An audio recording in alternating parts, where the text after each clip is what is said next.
Bueno, muy buenas tardes a todos.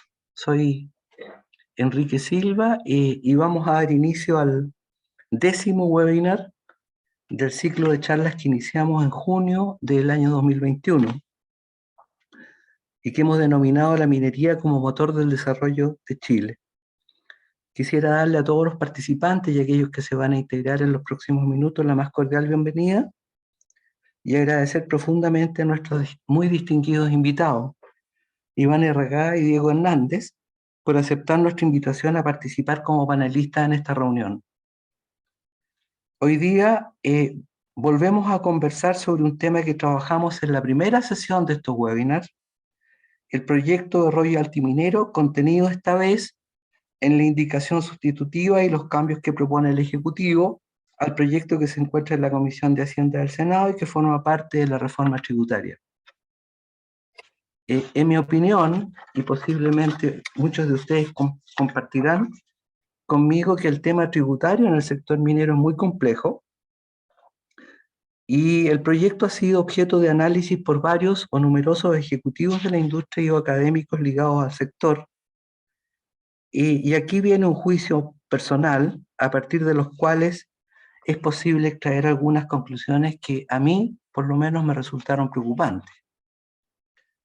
No quiero ser exhaustivo, pero, por ejemplo, me resultó preocupante porque el impuesto sobre el cual vamos a conversar no es neutral desde la perspectiva de asignación de recursos.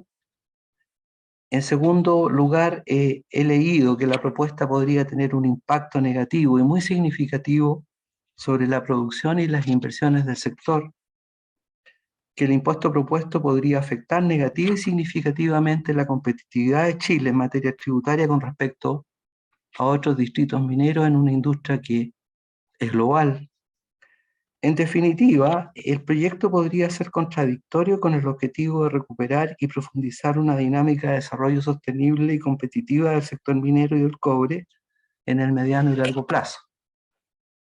Y quisiera conectar esta idea con un tema que tratamos en una presentación que hicimos con Jorge Cantallops en estos mismos webinars, y que dedicamos a analizar la competitividad de la minería del cobre en las últimas décadas.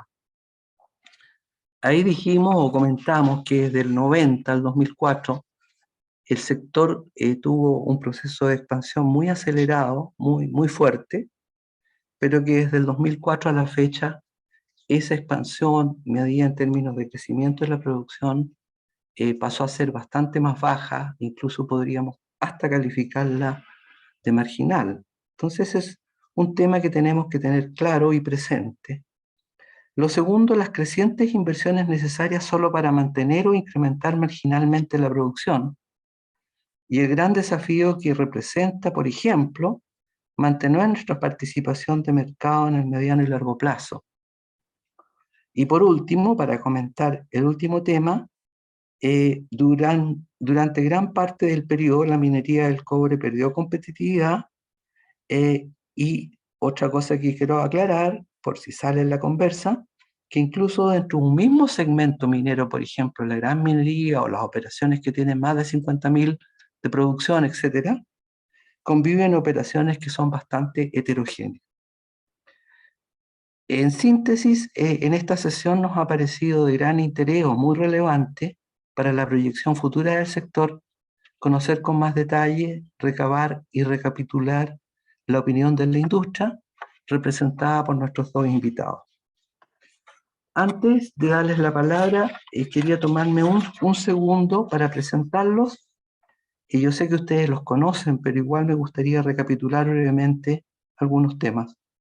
Iván Arriagada ha sido CEO de Antofagasta PLC, la única compañía chilena listada en la Bolsa de Valores de Londres desde el año 2016. Se incorporó al grupo el año 2015, desempeñándose como CEO de la empresa minera del holding Antofagasta Mineras. Es ingeniero comercial y tiene una maestría en la Escuela de Negocios Adolfo Ibáñez de la Universidad Federico Santa María, y tiene una maestría en Ciencias de la London School of Economics. Anteriormente ocupó el cargo de Chief Financial Officer en Codelco. Previamente a esto se desempeñó en BHP Billiton como vicepresidente de operaciones y antes de eso fue director financiero del área de metales base, también en BHP. Antes de ingresar al mundo de la minería del cobre, Iván pasó buena parte de su carrera en la industria del petróleo y gas, ocupando cargos en finanzas y desarrollo de negocios en Chile, Inglaterra, Estados Unidos y Argentina. No quiero dejar de mencionar que en junio del presente año, el Copper Club le otorgó un premio que yo conozco, no sé si estoy en lo correcto, como The Copper Man of the Year, y leyendo un poco a quién se le otorgan en estos premios, leí que se otorgan a profesionales que han realizado contribuciones extraordinarias a la industria del cobre. Y en julio, al mes siguiente, asumió como presidente del directorio del Consejo Minero. Por su parte, don Diego es ingeniero civil de minas de la Universidad de Chile y de la École Supérieure de Mines de París. Ha ocupado diversas posiciones de alta responsabilidad en el sector minero en Sudamérica, tanto en roles operacionales, estratégicos y corporativos, y desde septiembre del año 16 ocupa la presidencia de la Sociedad Nacional de Minería. Desde el año 2012 al 16 estuvo en la presidencia ejecutiva de Antofagasta Minerals, y desde el 2010 al 2012 de la presidencia ejecutiva de Coelco, y anteriormente la presidencia de la división Metales Bases de BHP Billiton y del directorio de Minera Escondida. También fue su director ejecutivo de la división de Metales No Ferrosos de Vale, así como presidente ejecutivo de la compañía minera Doña Inés de Coyahuasi.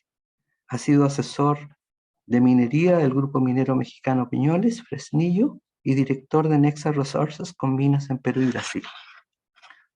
Bueno, para bosquejar lo que vamos a hacer esta tarde, vamos a tener dos presentaciones de alrededor de 15 a 20 minutos y luego una ronda de preguntas a nuestros panelistas, las que les queremos pedir que se hagan a través del chat de la reunión, y lo otro es que no se vayan a enojar si no somos capaces de cubrir todas las preguntas que puedan surgir, ¿no es cierto?, durante el evento, porque nos hemos puesto en un tiempo total para el mismo, ¿de acuerdo?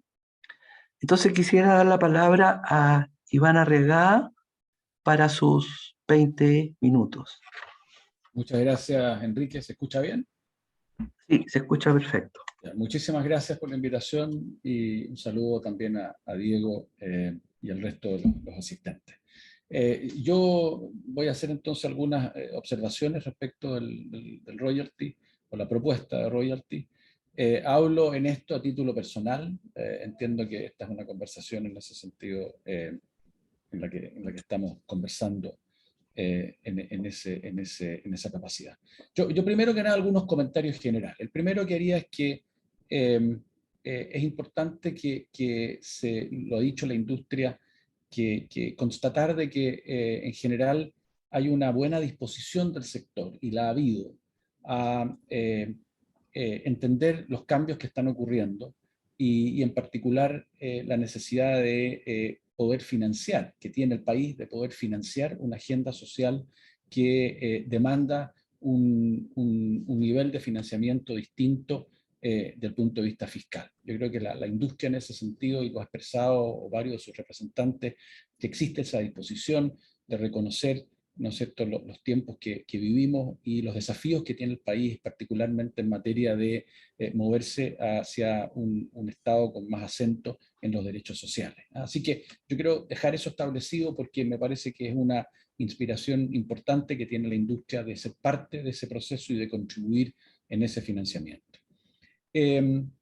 También en esa línea yo destacaría en segundo lugar de que nosotros creemos fuertemente, en los que estamos en la industria minera, de que el principal aporte que hacemos al desarrollo del país está justamente en la actividad, su desarrollo, el crecimiento, la inversión, porque es a través de eso, de esa actividad, donde ocurre el empleo, ocurre la interacción con las comunidades, ocurre el encadenamiento productivo con los distintos, ¿no es cierto?, proveedores, ocurre, ¿no es cierto?, la transferencia de tecnología, y la industria minera tiene un chasis, por así decirlo, que es suficientemente importante como para que esos efectos sean, ¿no es cierto?, de impacto. Y por lo tanto creemos que efectivamente ese es el principal aporte, y entonces el dilema, ¿no es cierto?, que se plantea actualmente es lograr un equilibrio entre una mayor recaudación, pero a su vez que permita la promoción del sector a través de incentivar la inversión. Y ese es, yo diría, el dilema, ¿no es cierto?, que enfrenta en este momento, ¿no es cierto?, la autoridad, y enfrentamos, ¿no es cierto?, de alguna manera todos. Es lograr ese equilibrio, es decir, contribuir más, pero al mismo tiempo que eso no signifique perjudicar la inversión, sino que al contrario, habilitarla, promoverla, incentivarla para que el sector continúe creciendo. Nosotros hicimos un cálculo grueso hoy día Chile produce, no sé, 5,6 millones de toneladas de cobre, 5,7 millones de toneladas de cobre al año. Si es que aumentara esa producción, y se ha hablado en algunos estudios que Chile podría, en teoría, teóricamente, llegar a producir, no sé, un poco menos de 8 millones de toneladas. Ahora, si uno hiciera el ejercicio de ver, bueno, si produjera 1 millón de toneladas más, es decir, en vez de 5,6, 6,6, a las tasas, ¿no es cierto?, vigentes de tributación actual, ¿cuánta más recaudación tendría el Estado? Y en algunos cálculos, como digo, todavía que tienen que ser refinados y confirmados, pero estamos hablando de cifras que serían equivalentes a los cambios tributarios que están en juego. O sea, podría ser, ¿no es cierto?, equivalente a, no sé, 1.500 millones de dólares en recaudación adicional. Por lo tanto, ciertamente el crecimiento del sector, el desarrollo, es una fuente importante para poder seguir contribuyendo en impuestos también, porque si creciera, podríamos tener un aumento en la recaudación equivalente a lo que se está buscando con la reforma del royalty. Ahora, habiendo dicho eso, a mí me parece que la propuesta que se ha planteado no logra este equilibrio que yo he señalado entre, ¿no es cierto?, recaudar más promoviendo el sector a través de continuar, ¿no es cierto?, con los incentivos a la inversión.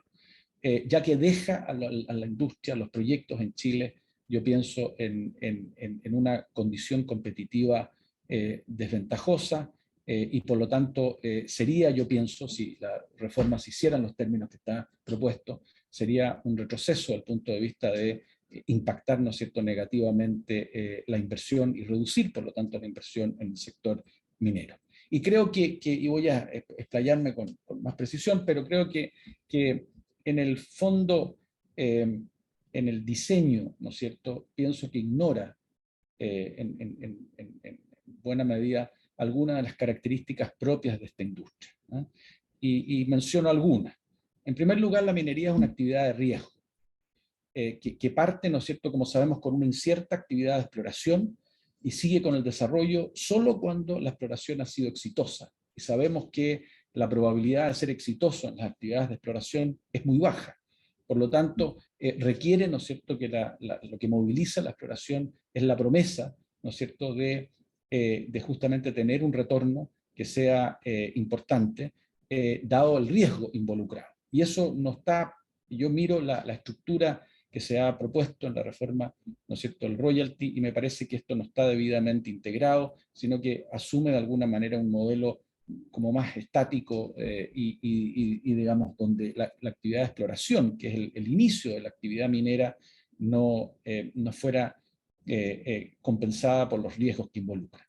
En segundo lugar, no me parece que reconoce bien lo intensiva que es la industria en capital.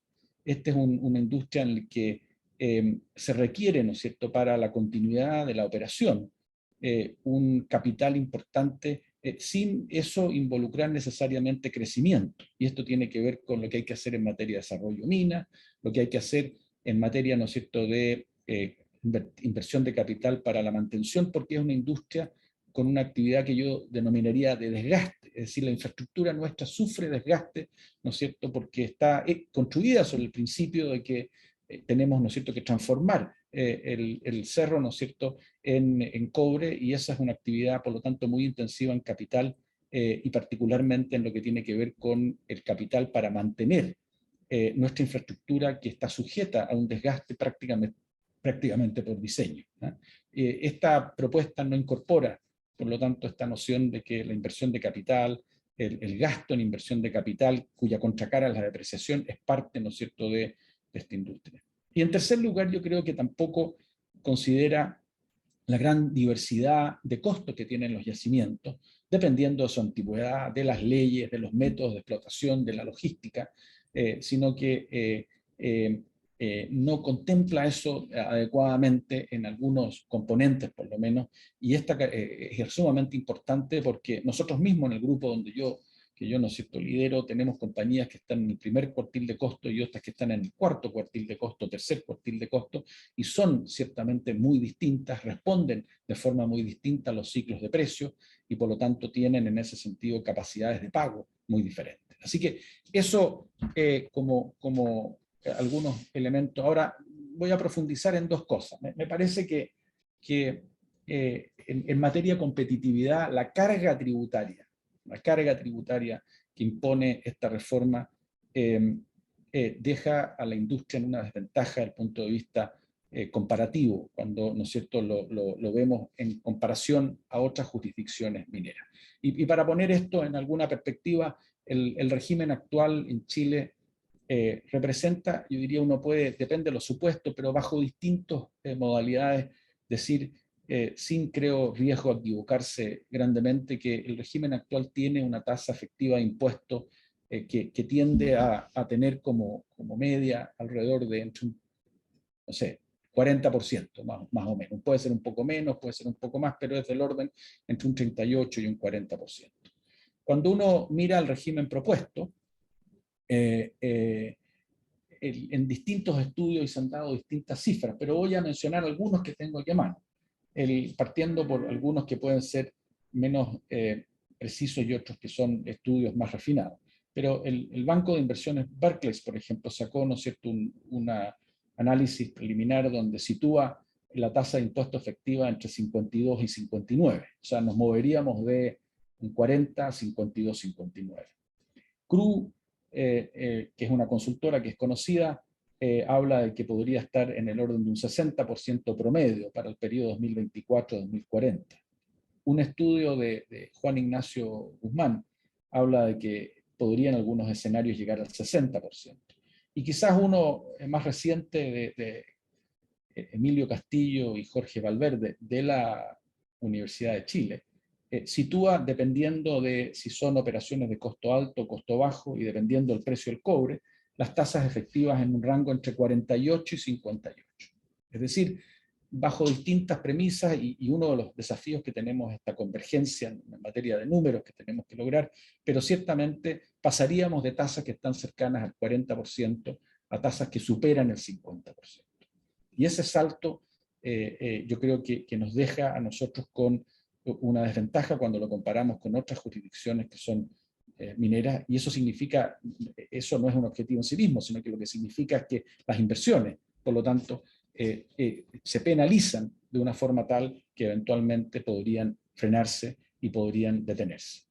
Ahora, hay un estudio que se usó, que es el estudio del Fondo Monetario Internacional, que fue preparado para los cálculos de la base tributaria en el Perú, que muestra la carga tributaria comparada de Chile y otros países. Y si uno compara en ese estudio Chile con Perú, Australia, Canadá y Estados Unidos, nos damos cuenta de que ese conjunto de países está en tasas similares, un poquito por sobre las que tiene Chile actualmente, pero muy en el rango de lo que tiene Chile. O sea, el promedio de Perú, Australia, Canadá y Estados Unidos es comparable a lo que tiene Chile hoy día. ¿Cuáles son los países que están más altos en esa tasa o en ese estudio del Fondo Monetario? Son países como el Congo, Zambia y Mongolia, que son países donde existe minería, pero yo creo que no son, desde el punto de vista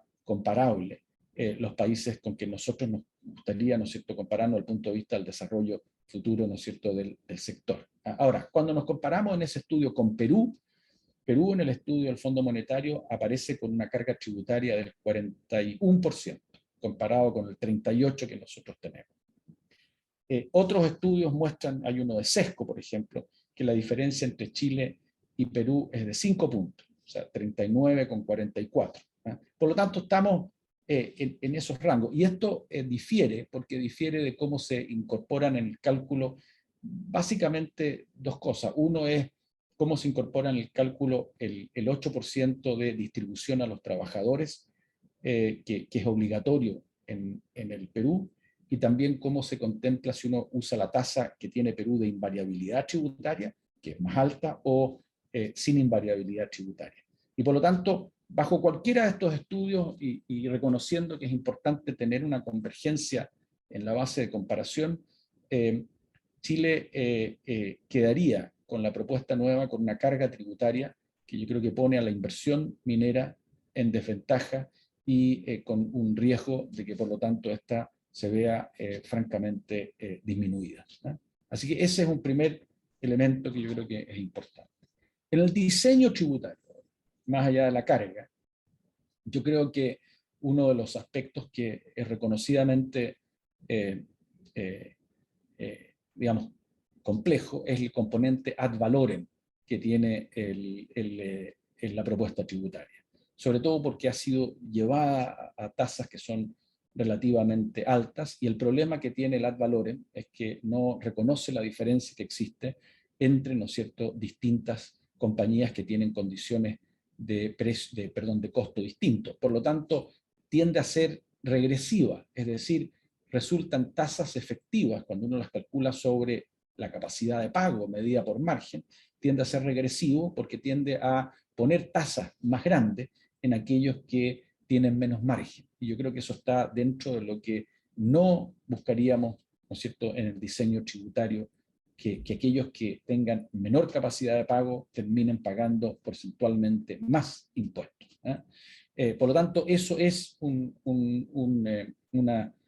creo yo, aspecto negativo que tiene el diseño tributario, que es muy central, no capturar la variabilidad de las operaciones mineras. Y yo voy a ejemplificar en la realidad de precio que tuvimos. El precio ha bajado, estuvo, ¿no es cierto?, sobre los $4.50, se pegó un descenso muy importante durante un periodo corto, en el mes de junio y julio, y llegó a niveles, ¿no es cierto?, de 3.30 o 3.20 incluso en algunos días. Si uno mira las operaciones del cuarto cuartil a esos precios, probablemente con la subida de costos que ha habido, porque el precio del ácido está más caro, el precio del diésel está más caro, etcétera, lo que nosotros hemos visto es que muchas de esas compañías del cuarto cuartil probablemente han estado básicamente sin generar un margen positivo, es decir, han estado con esos precios que bajaron tan rápido y tan abruptamente, han estado más bien trabajando, ¿no es cierto?, para poder pagar, ¿no es cierto?, sus obligaciones, tanto, ¿no es cierto?, desde el punto de vista de los trabajadores, ¿no es cierto?, como las obligaciones para el pago de los insumos. Y por lo tanto, esto sería agregarle un costo fijo que eventualmente podría llevar a que en esos escenarios estas compañías tengan que endeudarse para pagar impuestos, lo que parece, ¿no es cierto?, una aberración a todas, ¿no es cierto?, a todas luces. Así que el ad valorem me parece que es un impuesto que hay que tratar de alguna manera repensar en forma, ¿no es cierto?, importante. Lo otro es que no se reconoce en el cálculo, en el otro componente, que es una tasa sobre el margen, es un cálculo del margen que excluye elementos como la depreciación, y en una industria que tiene alta inversión, como digo, no una inversión solamente inicial, sino que una inversión periódica, ¿no es cierto?, regular, recurrente, para, ¿no es cierto?, compensar el desgaste, ¿no es cierto?, de sus instalaciones, puede ser una distorsión importante.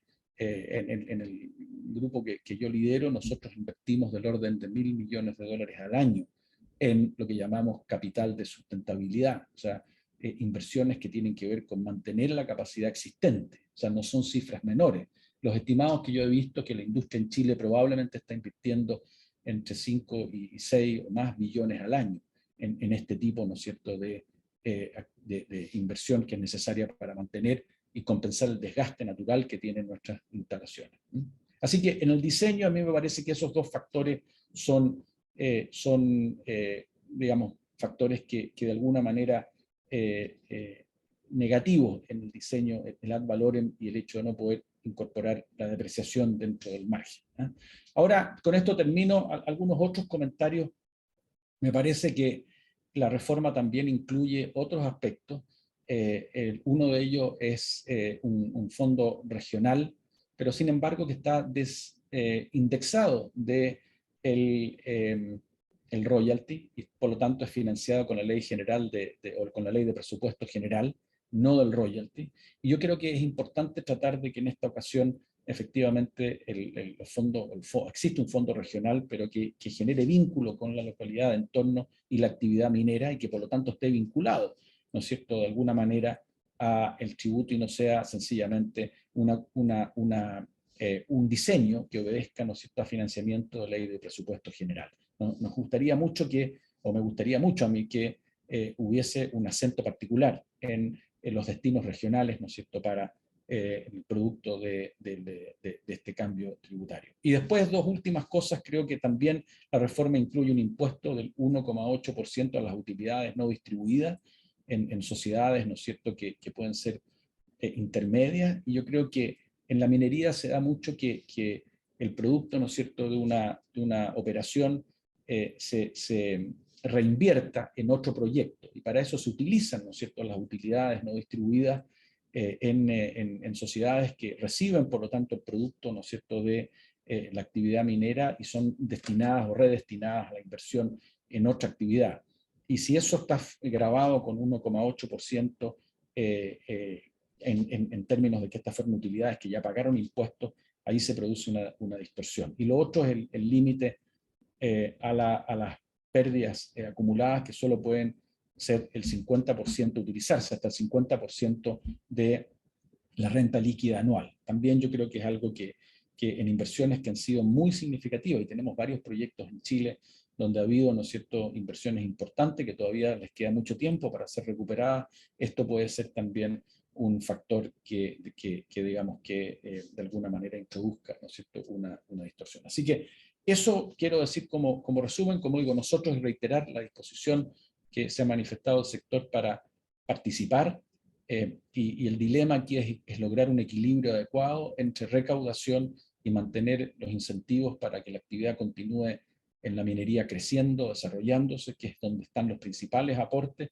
más de los que pueden lograrse cambiando, ¿no es cierto?, los tributos. Pero aún así creo que lo que tenemos, el desafío que tiene el país, es lograr que estos cambios se hagan con un diseño y que lleguen a una carga tributaria que permitan lograr ese equilibrio. Y creo que la propuesta se queda en ese sentido corta, tiene que ¿cómo se llama? No logra ese objetivo. Así que eso por mi lado, Enrique. Muchísimas gracias, Iván, por tu análisis súper completo y muy, muy interesante para la reflexión. Don Diego. Muy bien, pues muchas gracias. Buenas tardes a todos. Voy a compartir una presentación que es la misma, no es la misma, pero ustedes vean el título: Diálogos sociales para la reforma tributaria, ¿no? Estos son lo que generó el Ministerio de Hacienda, y nosotros, como muchas otras instituciones, nos inscribimos y nos permitieron en media hora dar nuestra opinión sobre la reforma tributaria, 18 de mayo, y nosotros nos enfocamos más bien al tema del rollo, que es lo más importante para la minería hoy día. Esta no es la misma presentación, pero hay parte de la presentación y hay otras cosas que le agregué. Bueno, la contribución de la minería a la economía nacional, todos lo conocemos, entre 12 y 14% del PIB, superior al 20% si consideramos el PIB inducido, las exportaciones mineras, los ingresos fiscales totales, cuánto representa la minería, y toda la contribución de la minería al desarrollo económico y social. Y hay algo que no nos podemos olvidar hoy día, pero es que la minería que tenemos hoy es muy distinta a la minería que teníamos en el siglo pasado, antes de la nacionalización. Podemos decir que la minería está completamente integrada a la economía nacional, es decir, que si se afecta la minería, se afecta también todo el entorno de la minería, que es mucho mayor que lo que los políticos y la gente se imaginan. ¿Cuánto contribuye la minería privada a los ingresos tributarios? A los ingresos tributarios, ¿no? Entre el 2010 y el 2022, la minería privada contribuyó en total con 18.000 millones de dólares, más en impuestos de primera categoría, más casi 6.000 en el impuesto específico a la actividad minera, el royalty. Y lo interesante acá es ver cómo varía esto, ¿eh? Tenemos años como el 2016 y el 2017, estos son años tributarios, donde la contribución de la minería fue 5,4% de los ingresos tributarios, y tenemos años en que la minería privada representó el 24% el 2011, el 22,7% el 2022, el año tributario 2022. Y como decía Iván, nosotros estimamos que entre 40 a 42% de las utilidades van al fisco y 58 a 60% a los inversionistas. Esto en términos de effective tax rate. Es decir, cuando se hace tributación comparada, es muy difícil considerar todos los otros elementos de incentivos fiscales, por ejemplo, en Perú el tema de si se considera o no se considera los bonos que se le dan a los trabajadores, a los empleados, etcétera, etcétera. Entonces, en términos de effective tax rate, nosotros consideramos que es 40-42 y creemos que está en el rango de países mineros comparables. En estos diálogos tributarios del Ministerio de Hacienda, ellos definieron 13 principios que había que respetar en la reforma tributaria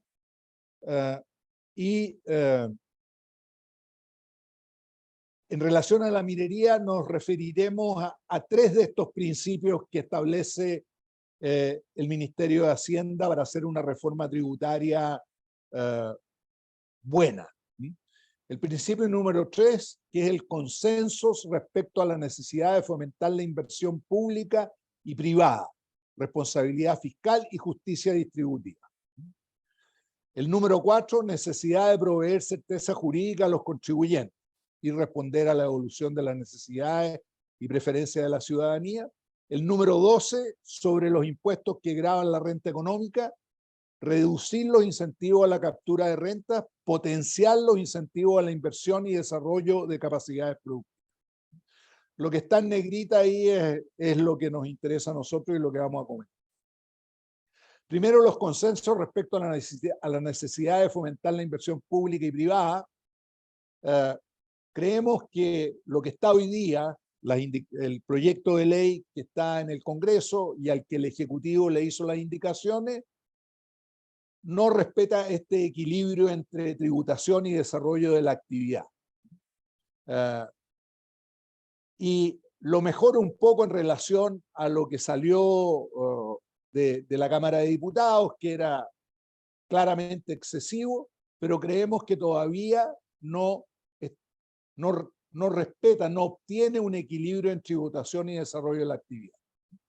Porque lo que están proponiendo son tasas finalmente de 40-42% que tenemos hoy día, subirla a 55-60%. Y eso no va a incentivar el desarrollo de la actividad, no va a incentivar la inversión.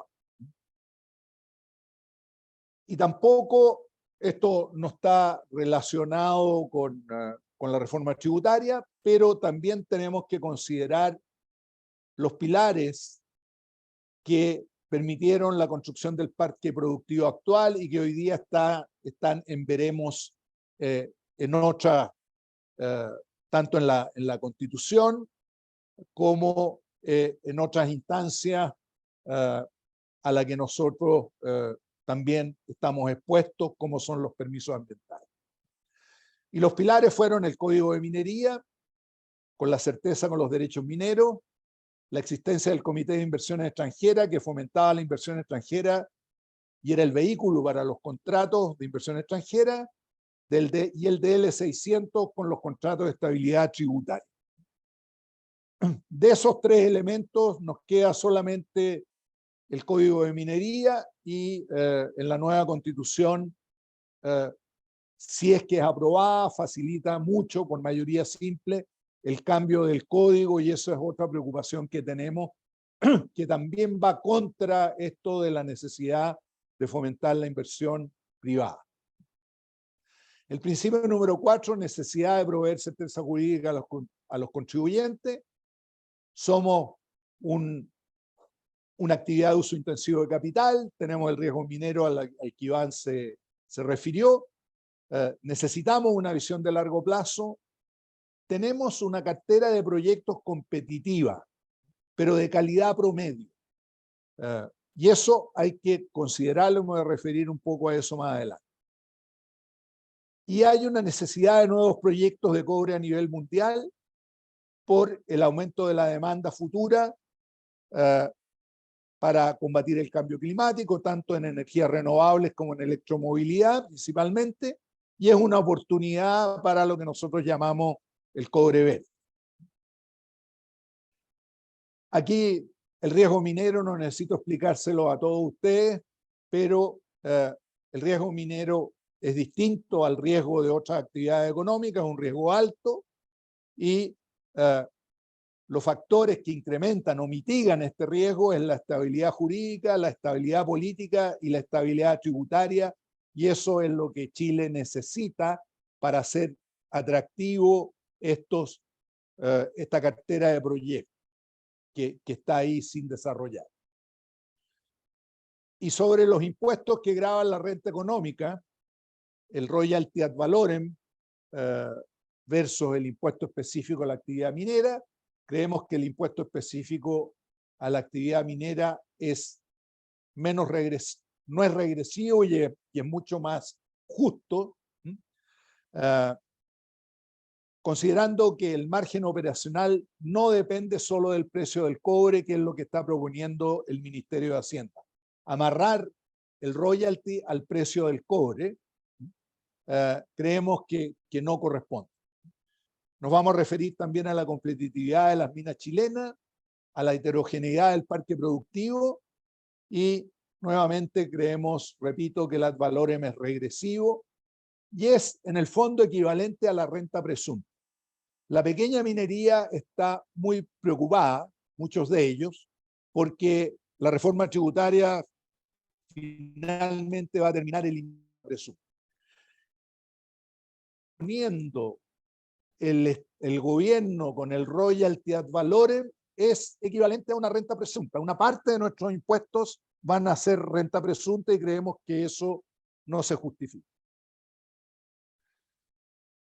Los factores que inciden en el costo gas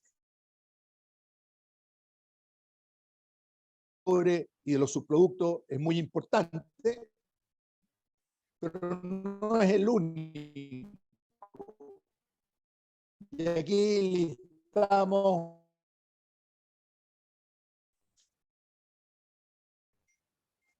y creemos que es una mala práctica amarrar, tener un impuesto que no corresponda al margen operacional o a las utilidades que está generando la empresa, y creemos que no hay ninguna justificación para él.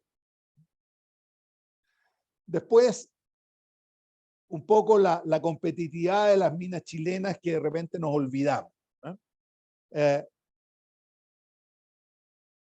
Las 22 minas chilenas se encuentran más o menos en el 60%, es decir, en el tercer cuartil de costos a nivel mundial, en promedio. Es decir, 40% de la producción de cobre a nivel global tiene un costo más alto que el costo promedio nuestro y 60% lo tiene más bajo. Es decir, somos competitivos, pero no somos espectacularmente competitivos. Y las minas chilenas son heterogéneas y para dar algunos ejemplos, en el año 2020 el precio promedio fue de $2.80 y de 15 empresas privadas que produjeron el 93% del cobre de la minería privada, 10 tuvieron utilidades y 5 tuvieron pérdidas, con un precio de $2.80 el año 2020. Del total de utilidades, 3 empresas representaban el 90%, produciendo el 59%, que son las empresas más grandes y más competitivas: Escondida, Collahuasi y Los Pelados. 7 empresas contribuyeron con el 10% de estos impuestos y produjeron el 29%, que son Spence, Centinela, Anglosur, Saldívar, Candelaria, Carmen de Andacollo y Helado. Y el resto, que son Cerro Colorado, Quebrada Blanca, Caserones, Antucoya y Sierra Gorda, que produjeron el 12%, tuvieron pérdida. Estos son en relación a los resultados finales de las empresas. Y eso demuestra un poco la heterogeneidad de nuestras minas, que es una cosa que este proyecto de ley no se hace cargo.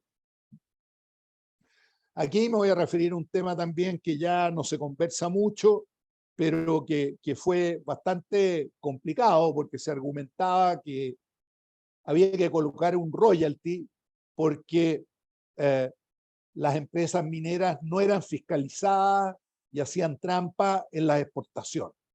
Y eso nos parece inaceptable, ese tipo de declaración, y no es ni justo ni conveniente que en el caso de que existan dudas en relación a este tema, estas dudas no las aclaren las autoridades correspondientes. Entre paréntesis, nosotros tuvimos un webinar donde se tocó este tema y se dieron las explicaciones correspondientes y creo bastante satisfactorio. Y yo pongo esto aquí porque este es un argumento que no hay que aceptar en esta discusión. Después, un poquitito, ¿cuál es el desafío de Chile en la recuperación económica post-COVID? Vemos que el próximo año no vamos a tener crecimiento económico positivo y ya se está notando un deterioro de la economía nacional. Y creemos que hay una gran oportunidad para el gobierno que promueva la inversión minera, pero para esto tiene que tener reglas que efectivamente permitan que estas inversiones sean rentables y atractivas, porque si no, no se van a hacer. También hago una reflexión acá en relación a la pandemia.